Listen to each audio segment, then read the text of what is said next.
കൃഷ്ണ എല്ലാവർക്കും എൻ്റെ പുതിയ വീഡിയോയിലേക്ക് സ്വാഗതം.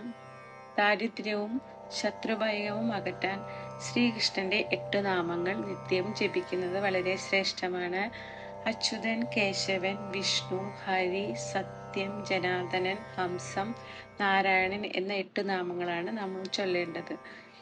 ഈ 8 നാമങ്ങളും 3 സന്ധ്യയിലും ജപിച്ചാൽ ദാരിദ്ര്യവും ശത്രുഭയവും ഇല്ലാതാകും. ദുസ്വപ്നം നല്ല സ്വപ്നമായി മാറുകയും നല്ല അനുഭവങ്ങൾ ഉണ്ടാവുകയും ചെയ്യും. ശ്രീകൃഷ്ണ ഭഗവാനിൽ ഉറച്ച ഭക്തി ഉണ്ടാകുന്നതിനും ഗംഗയിൽ ജീവൻ വെടിഞ്ഞാൽ ലഭിക്കുമെന്ന് സങ്കല്പിക്കുന്ന പുണ്യം സിദ്ധിക്കുകയും ചെയ്യും. കൂടാതെ ബ്രഹ്മവിദ്യ ലാഭം ഉണ്ടാകും. അതിനാൽ ഈ സ്തോത്രം പഠിച്ച് ജപിക്കേണ്ടത് വളരെ നല്ലതാണ്. എല്ലാവരും ജപിക്കാൻ ശ്രമിക്കുക. ഭഗവാന്റെ അനുഗ്രഹം എല്ലാവർക്കും ഉണ്ടാവട്ടെ. ദൈവികമായിട്ടുള്ള കാര്യങ്ങൾ മറ്റുള്ളവർക്ക് എത്തിക്കുന്നതും അതവരെ കേൾപ്പിക്കുന്നതും വളരെ ശ്രേഷ്ഠമാണ്. എല്ലാവിധ അനുഗ്രഹങ്ങളും ഭഗവാന്റെ അനുഗ്രഹം എല്ലാവർക്കും ഉണ്ടാകാൻ വേണ്ടി പ്രാർത്ഥിക്കുന്നു.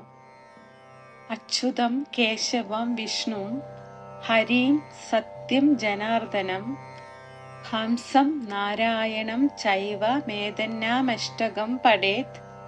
ത്രിസന്ധ്യയാ പഠേ നിത്യം ദാരിദ്ര്യം തസ്യ നശ്യതി. ശത്രു സൈന്യക്ഷയം യാതി. ദുസ്വപ്നം സുഖദോ ഭവേത്. ഗംഗയാ മരണം ചൈവ ദൃഢാഭക്തിസ്തു കേശവേ.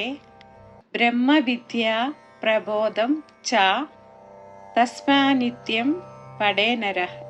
എല്ലാവരും ഈ മന്ത്രം ചൊല്ലുക. കൃഷ്ണന്റെ അനുഗ്രഹം എല്ലാവർക്കും ഉണ്ടാകാൻ വേണ്ടി പ്രാർത്ഥിക്കുന്നു. എൻ്റെ വീഡിയോ ഇഷ്ടമായി ലൈക്ക് ചെയ്യാനും സബ്സ്ക്രൈബ് ചെയ്യാനും സപ്പോർട്ട് ചെയ്യാനും മറക്കരുത്.